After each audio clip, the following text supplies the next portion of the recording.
meet you. Nice to meet you too. Did you find the building right? Yes, I did. Okay, great. Have a seat. Okay, so thank you for coming today. Absolutely. Thank you for inviting me. I'm going to be asking you a few questions to try to get to know you a little bit better and give you a chance to show me how hiring you would benefit our team. So first, I'm going to ask you a few questions about your educational background, and then we're going to move to your past experiences. After that, we're going to go through some hypothetical situations, and then I'll end by explaining to you a little bit about our company and give you some time to ask me any questions. Sounds good. All right, great. So could you tell me about your previous education and anything that you've studied that you think will qualify you for this position? Well, I recently graduated with a Bachelor's of Communications and Media Studies from the University of Portland. Before that, I studied at Alaska Pacific University, the University of Alaska Anchorage, and the University of London. So I've gotten around it quite a bit, met a lot of different cultures, a lot of different teaching styles, a lot of different groups of people and social situations. I have a good understanding of how people interact with each other, and I've got a lot of customer service too. That's slightly different. And I have a lot of experience with working with computers and word processing and paperwork and all that fun stuff that comes with the job that you don't really want to think about. Great, great. I saw on your resume that you worked at the Alaska Zoo.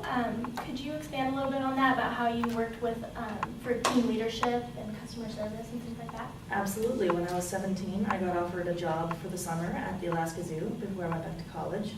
And I ended up running the coffee shop pretty much. Our manager took sick, and there were 3 other girls with less experience there than me, and I ended up communicating with the suppliers and dealing with all the customer complaints and organizing workflow and all of that.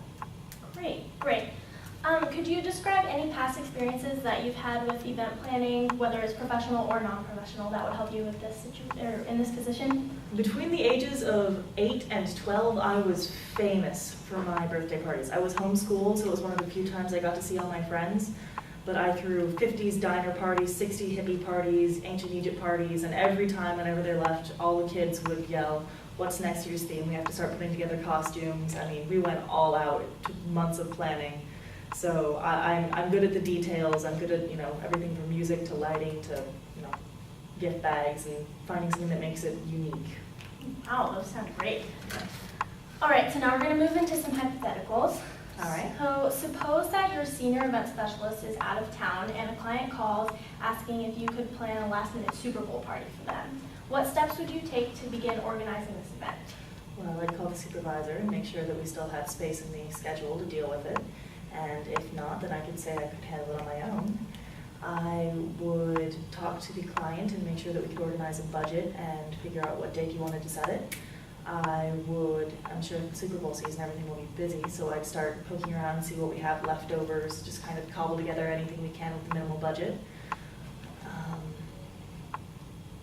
I suppose I'd talk to the client and explain to him that since it is last minute, it can't be, bands and, special DJs and huge venues, but I could probably get something quite manageable together. Great. All right. So the company is planning a postseason basketball team party for the kids on the basketball team and their parents. Aside from food and beverage, what kind of venue would you choose to host the event at, and how would you prepare the space, and what activities would you plan? How old are the kids? 8. We'll go with about 8 years old. Well, let's see. If this is after a game, then it would probably be somewhere like a restaurant or just a warehouse or a house. If it's before a game or somewhere else, I'd probably send them somewhere maybe like Sky High, somewhere to get them to burn off a bit of energy, get them running around, something where the parents don't have to be constantly trying to round the kids up, where they can relax. I would possibly call in a secondary entertainer, like a clown or a magician. I would make sure that there was music and some side games and, party favors, things to keep them interested and entertained and not climbing up the walls. Perfect. So let's say that you assisted in planning a university tailgate party before a game. A few days later, you get a call from a client who was very dissatisfied with the quality of the catered food and complains that the catering company was late to the event. How would you go about addressing their complaints? Well, I would listen carefully, take detailed notes of all of their complaints, and talk to my supervisor about it. I would then have us contact the catering company, and if we've worked with them for a while, either give them a warning, or if they're new, inform them that we will not be using their services again. I would check to make sure that the quality was actually dissatisfactory and not just a picky client. And I would, depending on what my supervisor suggested, make some kind of recompense to the client. Great.